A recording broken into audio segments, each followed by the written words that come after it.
All right. Welcome, everybody. We'll give everyone just a minute to hop in. If you guys don't mind, this is a new system for us. We're trying it out to see, make sure we can do this as it relates to the webinars in the future. So, if you don't mind, could you throw just a hi or hello in the chat? We want to make sure that number one, we can see them so we can see your questions. But number two, we want to get some interaction going. So there's a couple of people I see that are in already, and we have a few more coming in. There we go. Sweet. Okay. Well, thank you everyone for joining us. This is our I don't know what the correct term is. It's our premiere of our webinar series. The Our idea is that we're going to do a handful of these, maybe as a test, but maybe we're going to continue on. We're trying Wistia as our platform to see how it works. And so, any feedback you guys have, we've already gotten some feedback from some good friends to some things we would like to change. So, if you guys do have any feedback, just throw it in the chat for us. We'd love to hear you. Also, we'd love to have any questions from you. We've got some polls, we've got some things, but this is interactive. We want it to be interactive from people. So, please, if you've got any questions or anything that comes up, throw it in the chat. We'd love to hear from you. So today we're talking about incident response, and we do a lot of incident response at Alias. And I've done incident response for, I guess I started the computer security response team, or I started with the team 2003 or 2004, and that's really all we did was incident response. And so I've done. I don't know the numbers anymore. I used to have a number. It was getting close to 1,000 events when I looked at my case files, and I've done a lot more since we started doing it here. And incident response is interesting.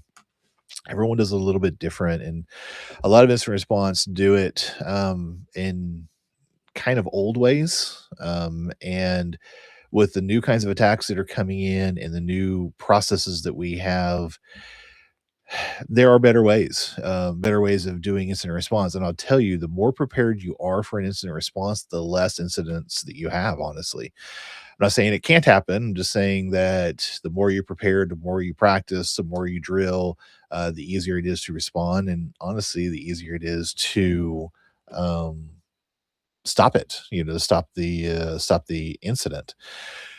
So let me get in here and let's see, we'll do a percent or present. Okay. So one of the things that I try to get across people that when we're doing incident response, our first priority is people. I always look at it from, could anybody die from this? And that's from the organizational point of view, your customers, your clients, whatever, but also your incident response team. I have been in many incident responses where I walked in working with that team, and they've been working for 3 days straight, trying to resolve an issue.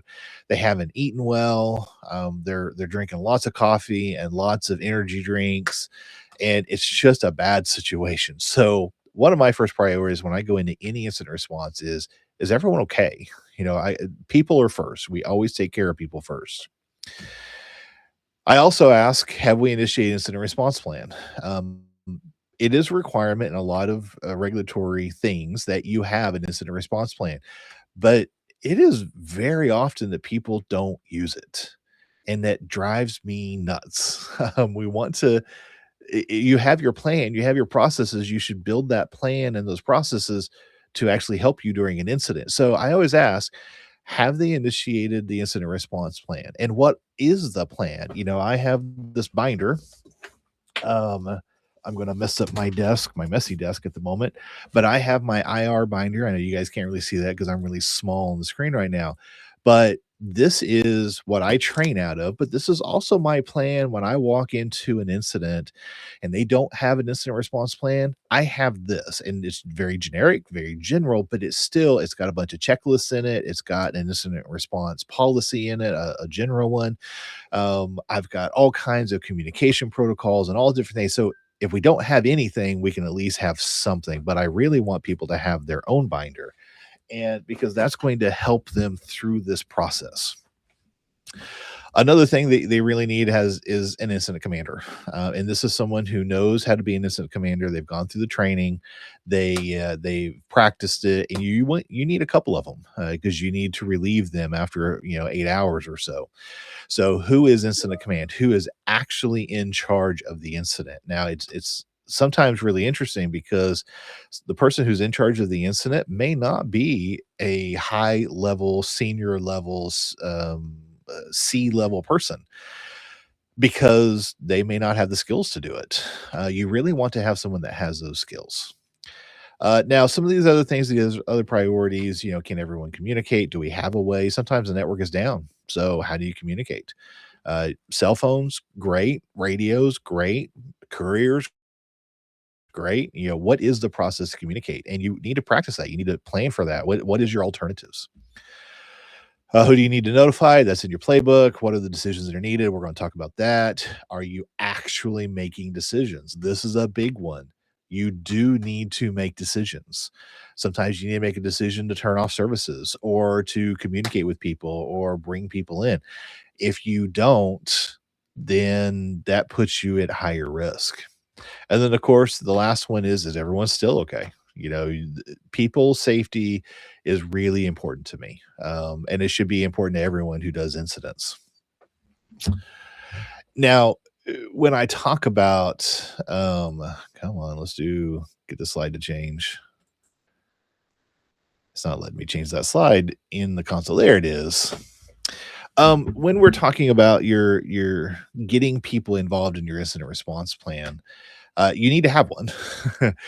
And you need to have it, and you need to have people practice it. Now, what is the goal of the plan, or what is the intent of the plan? And this is different for every organization.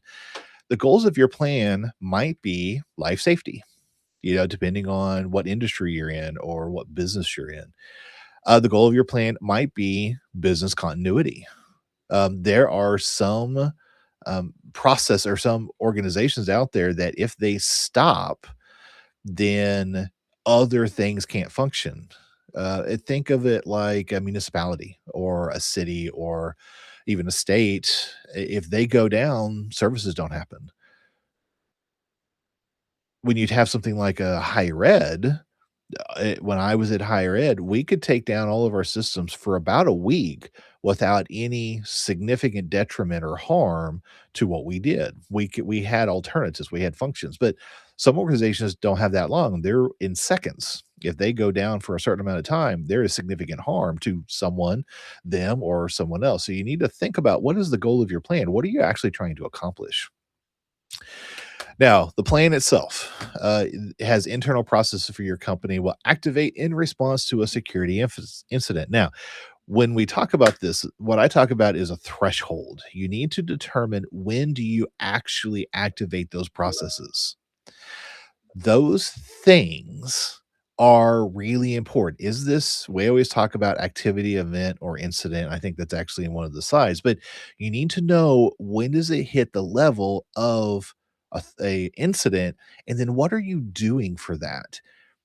A lot of people they'll fuss with something and they'll look at it and they will try to figure out what's happening for days without initiating their incident response. We call that dwell time.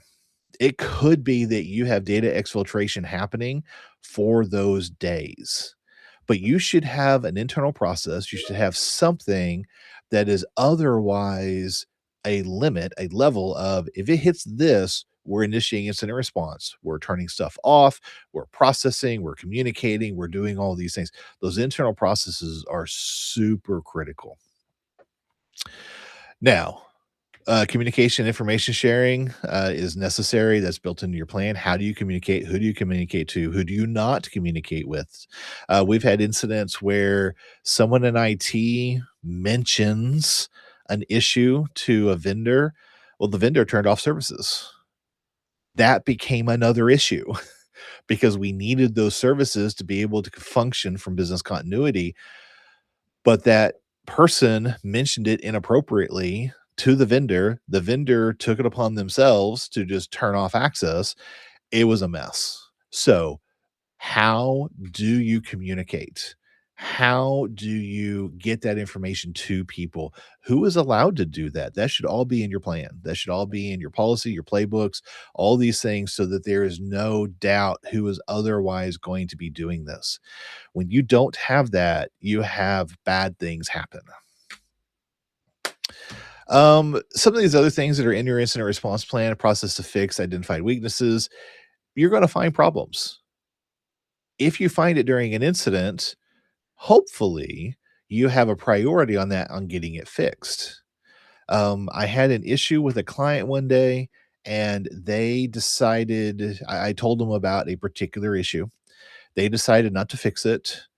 A few weeks later, that actually turned into an incident for them. They still chose not to fix it. A year later, they had another incident because they didn't fix it. And now they're getting into problems.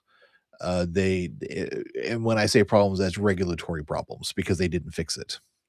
Um, that could be an issue. So if you find problems during an incident, you should have a authority and a process to fix those things. Because if you don't want to be labeled as complicit in it. And that can be a real thing. That could be a real problem. One of the most important things about any incident is postmortem. Any plan, any incident response plan you have out there, you need to have a postmortem. You need to go back a day later, a couple of days later, and you need to review everything that happened, the start to finish of everything that happened. You need to document it, of course, for your incident response report. You also need to learn from it. Now, you can't learn from it unless you actually review it. Now, I'll tell you, after a big incident, people just want to sleep. I get it, and protecting people and make sure they got rest and food, and that's important. But you also need to go back and review that incident because that's what's going to tell you what happened and how you can do it better. Now, I've spent a lot of time on this slide. Does anybody have any questions? Please throw them in the chat. One of the questions that we kind of came up with that we wanted to ask is, do you always have to initiate incident response when you see an incident?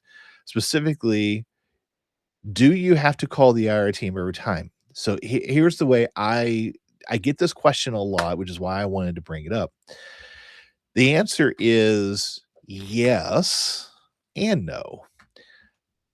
Always consider that whenever you see something goes from an event to an incident, and what that definition is does the thing that is happening, could it cause harm? Then you should immediately go into incident response. So the person who was there seeing it the first time, they're actually working through incident response processes. They should be. They should be trained on how to do this. Even every single employee at a minimum level should go, huh, this is odd. This is something I need to report. That is part of your incident response process. Now, if you have an incident and you have a somebody who is standing there making decisions, maybe that incident response is, "Oh, I need to report this to IT, the help desk or the security office or whoever." That is part of your incident response.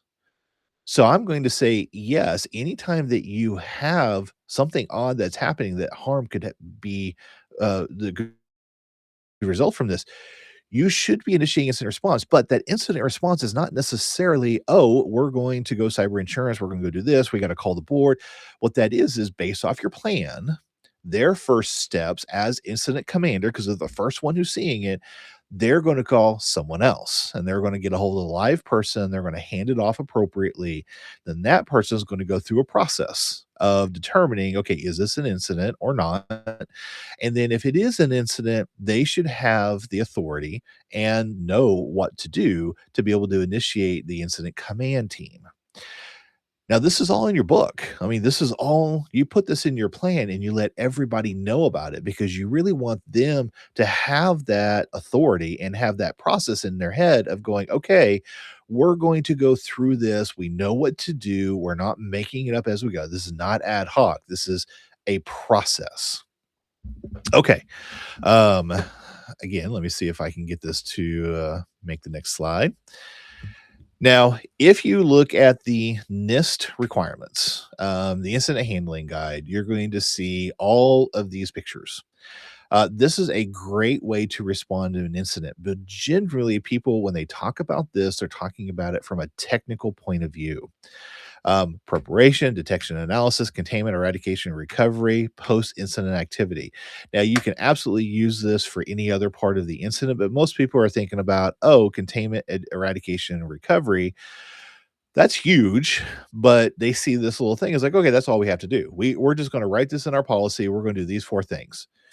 That's not really the way it works because that detection and analysis, that's going to be your SIM, your SOC, your firewalls, your preparation, that's your training, that's your drills, that's your tabletops, that's your policy deployments, getting it out to people.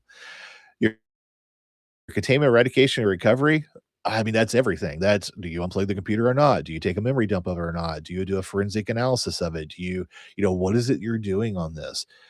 Post internet or post incident activity, of course, that's going to be the post-mortem that I talked about earlier. So a lot of people will see these four things and say, okay, we're going to write this into our plan. That's all we're going to say. We're going to say these four boxes. That's okay. And if you use it right, it can be absolutely successful. But there really needs to be a bit more. And because people, you don't want to be making up things during the time you have an incident. So you want to have that planning in place and those processes in place. All right. So let's talk about what is an incident response plan. This is key. This is critical. This is that binder right there.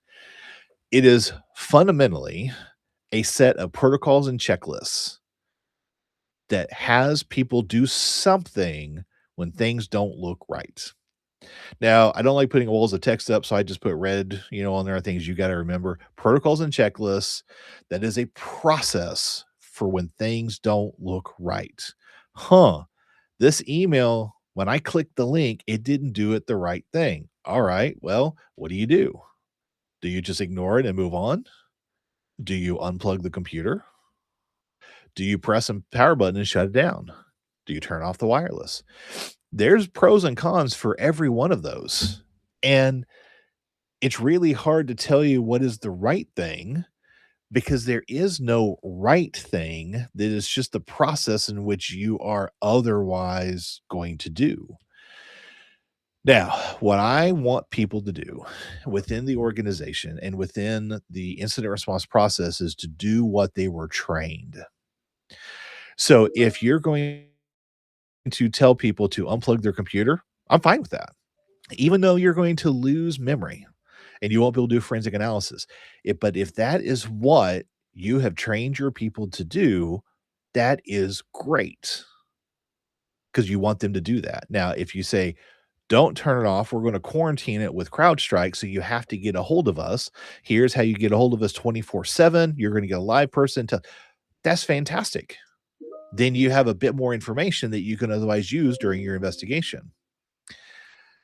That does not mean, though, if you have a process in which you train people and they do it, that doesn't mean you're going to be 100% protected. It does not mean it's going to be 100% right every time. But I, as a CISO, am going to say, okay, you want people to do as they're trained and you train them a certain way of doing it. That may change over time, and that's fine, but that's how you do it. Every single person is part of your incident response team. Every single person in your organization, because if they don't tell you there's a problem, you don't know there's a problem. So if you train them to do certain things, i.e., get a hold of a live person, turn off a computer, unplug a computer, whatever, that is your incident response. All of that is your incident response. Now, when you have more people involved in your incident response, you have less dwell time, period. If someone double clicks a link and it runs a process in the background and starts doing bad stuff, and they're like, oh, that's odd. It's not why, and they unplugged it and turned it off, you've just killed that process. Now, it may trash the machine and there may be some other things, but you have effectively shortened your dwell time down to minimal.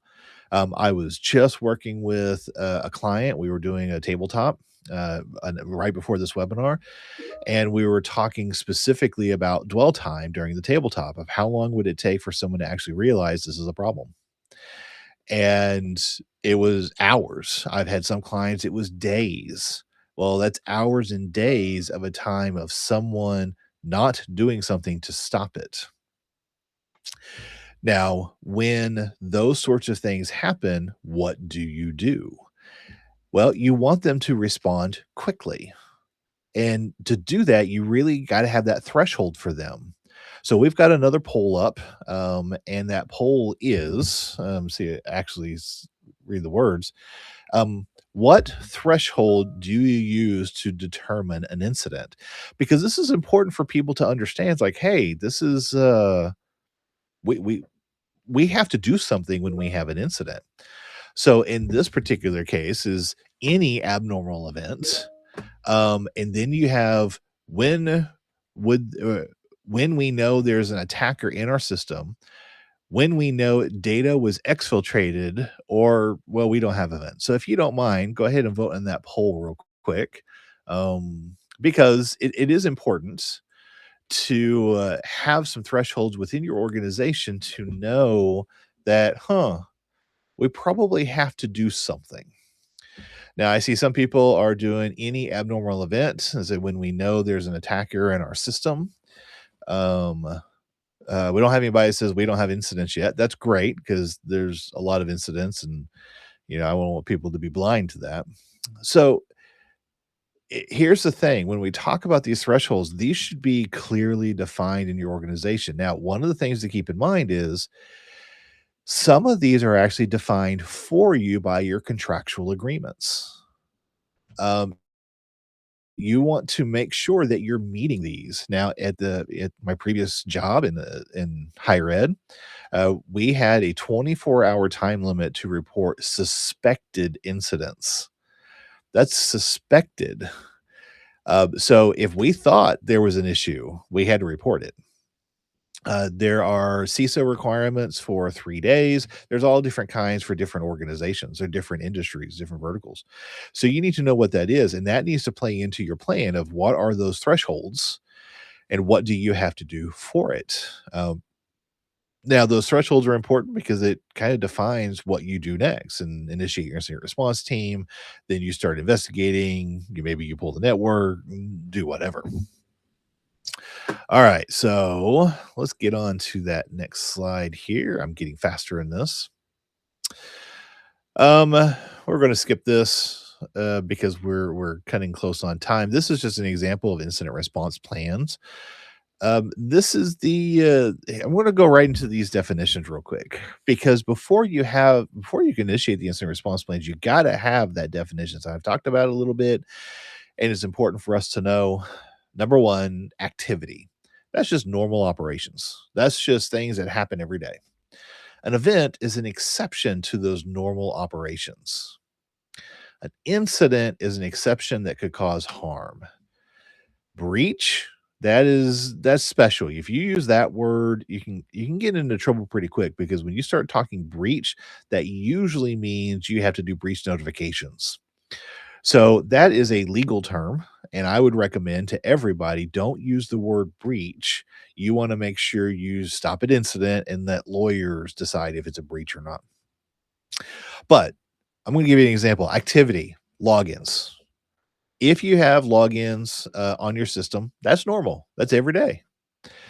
An event would be an exception to normal operations. Let's say you had one of your accounting people who logged into their computer at 3 o'clock in the morning. Well, that's abnormal, but it's not really a problem per se. Well, let's say they logged in at 3 o'clock in the morning, but their IP address was in China. That is an incident. That is something that's abnormal and it could cause harm. Is it possible this person lives in China? Sure.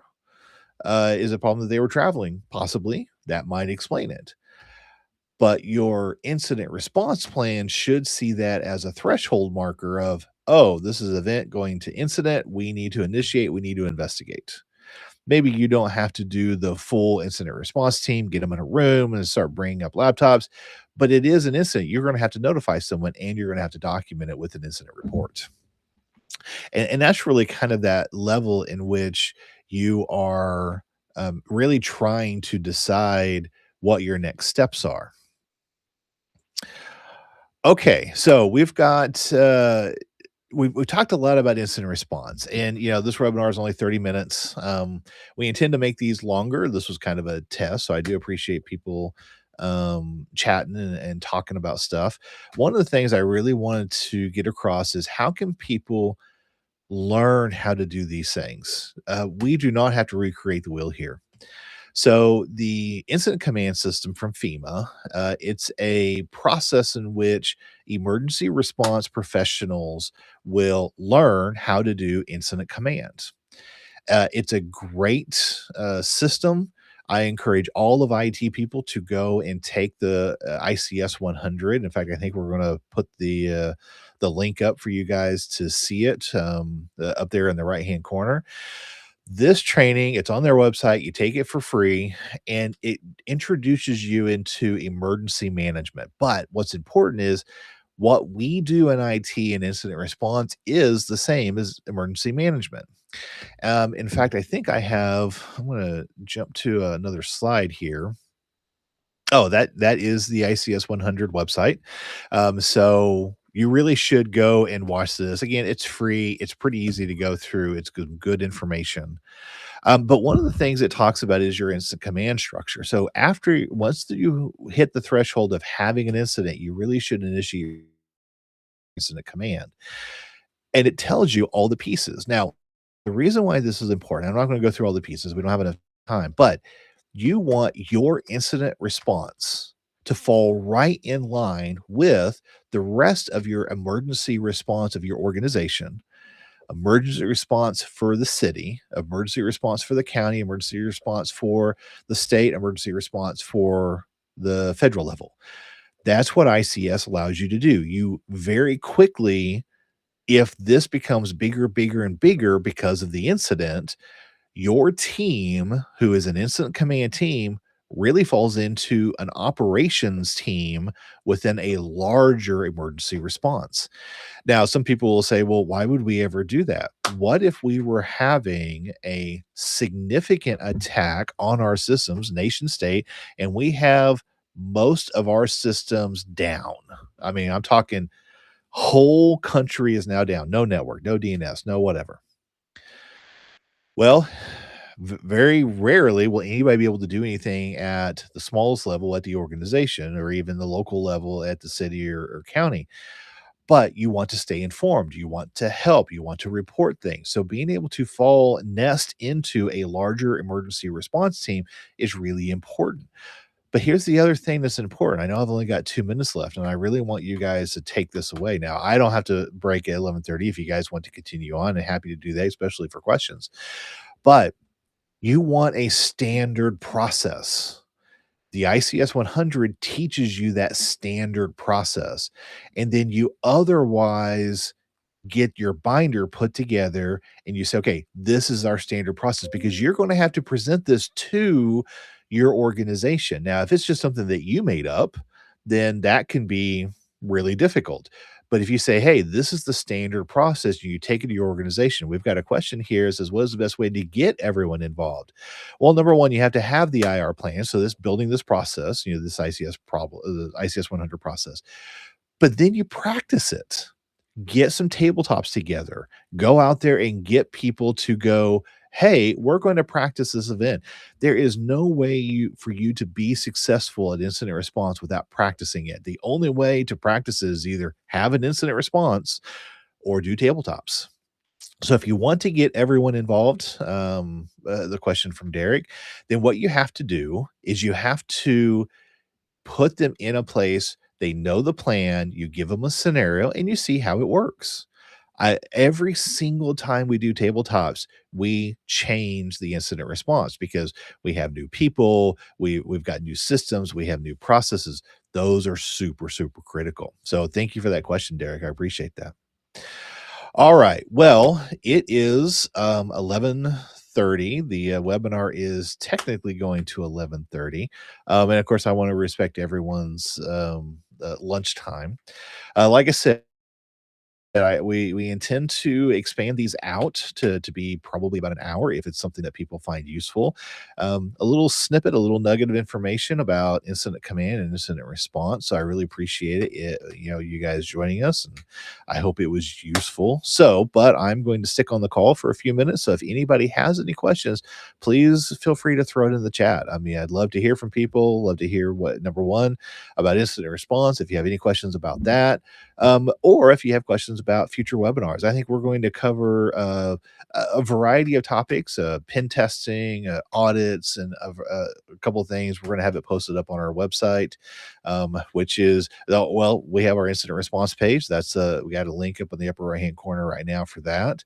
So anyway, I'm going to turn it over to anybody that may have any questions. So please feel free to throw them in the chat. And I think I'm going to remove that from the stage so you guys can see me. All right. Does anybody have any questions? I know one of the questions that I get asked a lot is the incident response policy. They can't get people to approve it. Well, the first thing I ask is, did they take it from someone else? Did they get their input? Did they go steal it from another organization, which is very common in higher ed? Or did they bring together the leadership team and talk to them and ask them, what are your thresholds? I did a tabletop, I guess it was a couple years ago now, and I was asking people what their recovery time was. I was asking IT, and they said, "Well, we can get this back up in 3 days, and this back up in this, and this."